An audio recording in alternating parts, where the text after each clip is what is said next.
ஜாக்டோ ஜியோ அமைப்பினர் தொடர் போராட்டத்தில் ஈடுபட்டுக் கொண்டிருக்கக்கூடிய சூழ்நிலையில் பழைய ஓய்வூதிய திட்டம் மீண்டும் நடைமுறைப்படுத்தப்படாது என தமிழக அரசு திட்டவட்டமாக கூறியிருக்கிறது.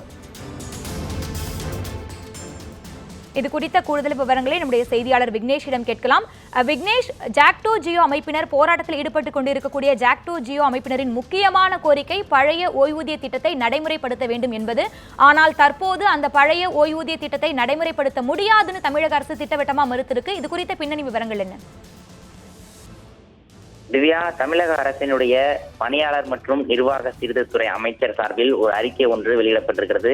அதில் அரசால் செயல்படுத்த முடியாத கோரிக்கைகளை வலியுறுத்தி போராட்டத்தில் ஈடுபட வேண்டாம் எனவும் உடனடியாக பணிக்கு திரும்பவும் அரசு ஊழியர்கள் மற்றும் ஆசிரியர்களுக்கு பணியாளர் மற்றும் நிர்வாக சீர்திருத்தத்துறை அமைச்சரான ஜெயக்குமார் வேண்டுகோள் விடுத்திருக்கிறார்.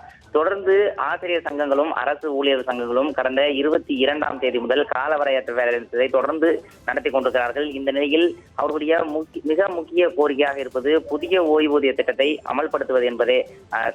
கைவிட்டு பழைய ஓய்வு திட்டத்தை அமல்படுத்த வேண்டும் என்ற பிரதான கோரிக்கையை வலியுறுத்தி அவர்களுடைய தொடர் போராட்டமானது நடைபெற்றுக் கொண்டிருக்கிறது.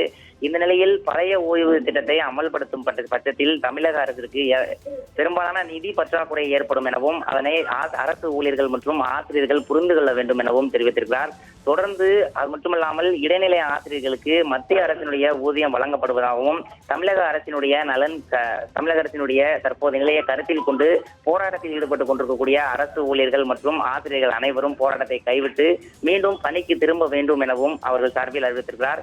தொடர்ந்து இந்த போராட்டத்தை தூண்டிவிடும் சங்கங்கள் வீசும் சதி வலையில் வீழாமலும் அரசுக்கு ஒத்துழைப்பு நல்கி மாணவர்களுடைய கல்வி பாதிக்காத வகையிலும் தொடர்ந்து அரசு பணியை நிறுத்தி வைக்க முடியாத சூழல் அரசினுடைய பணியும் எந்த ஒரு தாமதம் ஏற்படுத்தாமல் தொடர்ந்து நடைபெறுவதற்கு அரசு ஊழியர்கள் மற்றும் ஆசிரியர்கள் சங்கம் சார்பில் வேண்டுகோளும் விடுக்கப்பட்டிருக்கிறது.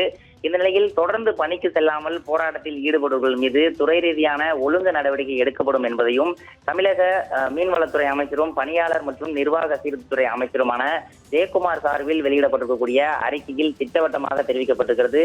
குறிப்பாக 2 முக்கிய கோரிக்கைகள், அதாவது புதிய ஓய்வூதிய திட்டத்தை ரத்து செய்து பழைய ஓய்வூதிய திட்டத்தை அமல்படுத்த வேண்டும் என்ற பிரதான கோரிக்கையானது தற்போது நிராகரிக்கப்பட்டிருக்கிறது.